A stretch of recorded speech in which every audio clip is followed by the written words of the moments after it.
à cette émission Vie à faire. Aujourd'hui, nous allons vous parler de notre événement Devenez votre propre coach encore et on va vous parler de la journée 2, de ce qu'on va présenter au cours de la journée 2. Veux-tu commencer, Ginette? Oui, certainement. Alors moi, je vais parler, je vous ai parlé dans la dernière émission de la PNL. Alors, je vais vous parler d'un programme qui s'appelle Modifier son histoire personnelle en analysant notre ligne de temps, notre ligne de vie. Puis on va reculer dans la vie qu'on a vécue pour aller voir, pour comprendre les émotions qu'on a vécues, puis aussi pour regarder comment ça aurait pu se vivre différemment pour que ces émotions négatives-là nous importunent plus puis fassent plus du tout partie de notre vie. Alors, en réalité, ce que ça nous permet, c'est de rebâtir notre ligne de vie comme si les émotions négatives étaient parties. Parce qu'on sait que les émotions négatives, des fois, ça peut nous contrôler complètement. Oui. Puis pourquoi on est réfractaire à certains changements aussi? Oui. La fameuse zone de confort. La peur d'avoir les mêmes choses, les mêmes émotions. Absolument, absolument. Puis aussi, ça va nous aider à être dans le moment présent. Ça, c'est tellement important. Oui. Alors, puis on va apprendre à transformer le négatif qu'on peut vivre dans une vie, puis on sait qu'on est appelé à en vivre encore, à le transformer en positif, parce que là, on va avoir tout enlevé le négatif qu'on a eu dans notre vie. Ça peut aller loin. Ça peut aller très loin. Maintenant, il n'y a pas personne qui est forcé de faire l'exercice. Par contre, vous allez avoir les outils pour le faire. C'est un bénéfice. C'est un bénéfice, mais vous allez avoir les outils pour le faire chez vous, si vous voulez. Mais il va y avoir quelqu'un qui va participer pour montrer comment on fait et qu'est-ce qu'on fait. C'est pas compliqué du tout. D'ailleurs, le fait d'être dans le moment présent, ça déconnecte le subconscient qui contrôle ce qui se passe dans notre vie, à part dans notre corps. Là, mais quand on est dans le moment présent, on n'est plus en mode subconscient, on est en mode conscient. Hein, c'est ça, c'est intéressant. Oui. C'est un détail intéressant et important. Et moi, je vais vous parler, dans le premier atelier de la journée, de la synchronicité, de l'intuition et de l'imagination, qui sont des outils inestimables. La synchronicité, ce qui arrive, c'est que l'univers, la source ou l'énergie suprême, peu importe comment on l'appelle, ça nous répond et ça nous communique. Ça communique avec nous de différentes manières. Par exemple, ça peut être par des rêves, par des impressions, mais il y a souvent des signes de synchronicité qui nous sont envoyés. C'est ce qu'on appelle communément les coïncidences. Tu sais, des fois, on a un projet, puis on l'a vécu ensemble, là, puis je te disais, ma réponse n'est pas sûre, je vais attendre.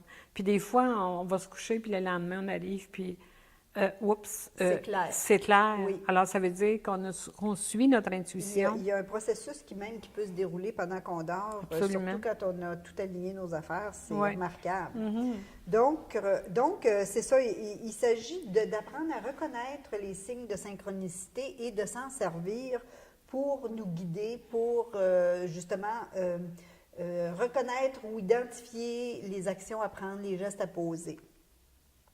Et toi, dans ton deuxième atelier, tu vas parler de? Moi, je vais parler de l'hypnose. Ah, l'hypnose, c'est un sujet qui est très intéressant. Alors, ce qu'on va faire ensemble, c'est qu'on va apprendre à s'adresser aux deux côtés du cerveau, parce que Monsieur Cerveau, il aime se faire parler d'une certaine façon. Monsieur Cerveau, il aime qu'on lui donne des formes, des couleurs, de la distance, du son, des émotions.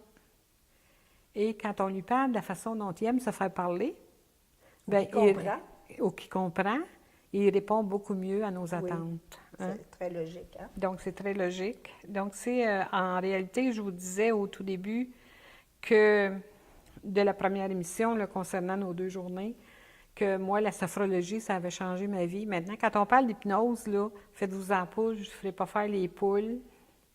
Je ne vous ferai pas danser non plus. C'est pas un spectacle. Je ne vous ferai pas faire le bacon sur le plancher.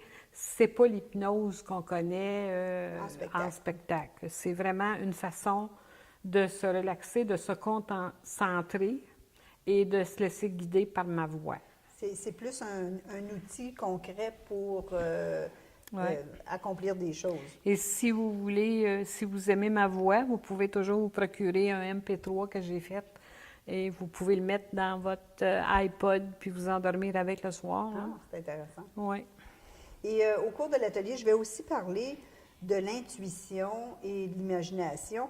On peut apprendre à être plus perceptif face à son intuition et de s'en servir comme un outil vraiment pour nous guider, pour prendre des décisions et même pour nous protéger. Notre intuition nous guide souvent sur les gestes à poser, les situations à éviter, par exemple. Et l'intuition est étroitement reliée aux émotions parce que généralement, quand on ne se sent pas bien à quelque part ou à quelque chose, c'est notre intuition qui nous dit « t'as pas d'affaire là » ou… Oui. Même des fois, on peut penser qu'on procrastine. Oui.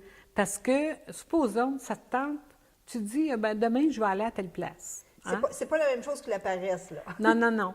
Demain, il faut que j'aille à telle place. Bon, il faut que j'aille à telle place. Le lendemain, tu te dis, non, c'est pas aujourd'hui que je vais y aller. Bon, tu sais pas, mais tu as peut-être évité un accident. Oui, tu as c'est vrai. peut-être évité quelque chose de pénible. Puis c'est là qu'il faut suivre son intuition. Et au cours de l'atelier, je vais vous donner des exercices concrets pour vraiment prendre contact avec votre intuition et apprendre à vous en servir, apprendre à recevoir des réponses. Il va y avoir différentes techniques, dont par exemple faire abstraction des mots et toutes sortes de belles techniques là, qui sont simples à faire. Et le dernier atelier que je donne en fin de journée, c'est comment donner à notre corps les outils de guérison et de réussite. Et ça comprend la gestion de ses émotions. Hein, parce que notre corps a tout ce qu'il faut pour se guérir lui-même. Et d'ailleurs, ce qui est intéressant de noter, c'est que la plupart des maladies ont à leur origine des émotions. Moi, je compare ça un peu au niveau de la santé. Si on regarde, là, par exemple, un accident de la route, c'est jamais une seule cause qui a causé l'accident. C'est toujours un ensemble de facteurs. Il y a souvent 4 ou 5 facteurs qui sont arrivés en même temps, qui ont fait qu'on a eu ce résultat-là. S'il y avait eu un seul facteur différent, l'accident n'aurait pas eu lieu. C'est pas toujours les autres qui sont à blâmer. Hein? Et c'est un peu la même chose pour la santé. Quand une maladie importante se déclare, il y a toujours plusieurs facteurs qui entrent en ligne de compte. On va parler de ça au cours de l'atelier et je vais même vous donner des trucs, par exemple, face aux antibiotiques qui sont de moins en moins efficaces et plein de choses dans la vie de tous les jours que vous pouvez faire pour retrouver la santé. Comment compenser? Retrouver la santé, puis comment rester en bonne santé aussi.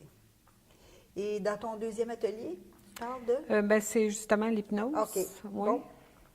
L'hypnose, on va terminer la journée avec l'hypnose pour que chacun reparte sur un nuage. Oh, ça va être Et agréable. reposer aussi. Oui. Parce qu'il y en a... Sans substance illégale. Voilà.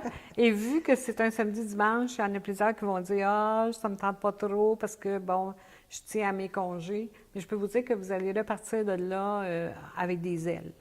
C'est vraiment un ressourcement. Oui. Alors, on vous invite à visiter le site web et à profiter du spécial qui se termine demain pour le prix hâtif, là, pour Oui, jusqu'au 15 juillet. L'inscription hâtive, c'est ça, c'est le 15 juillet inclusivement. Donc, vous avez encore demain pour vous inscrire à moindre prix. Et lors de la prochaine émission du 28 juillet, on va encore vous parler de nos expériences personnelles, mais à un autre niveau. Et moi, je vais vous parler justement de comment on peut gérer les émotions, comment j'ai réussi à gérer les émotions que j'ai vécues, dont je vous ai parlé dans la dernière émission. C'était assez intense. Et aussi le lâcher-prise. Oui.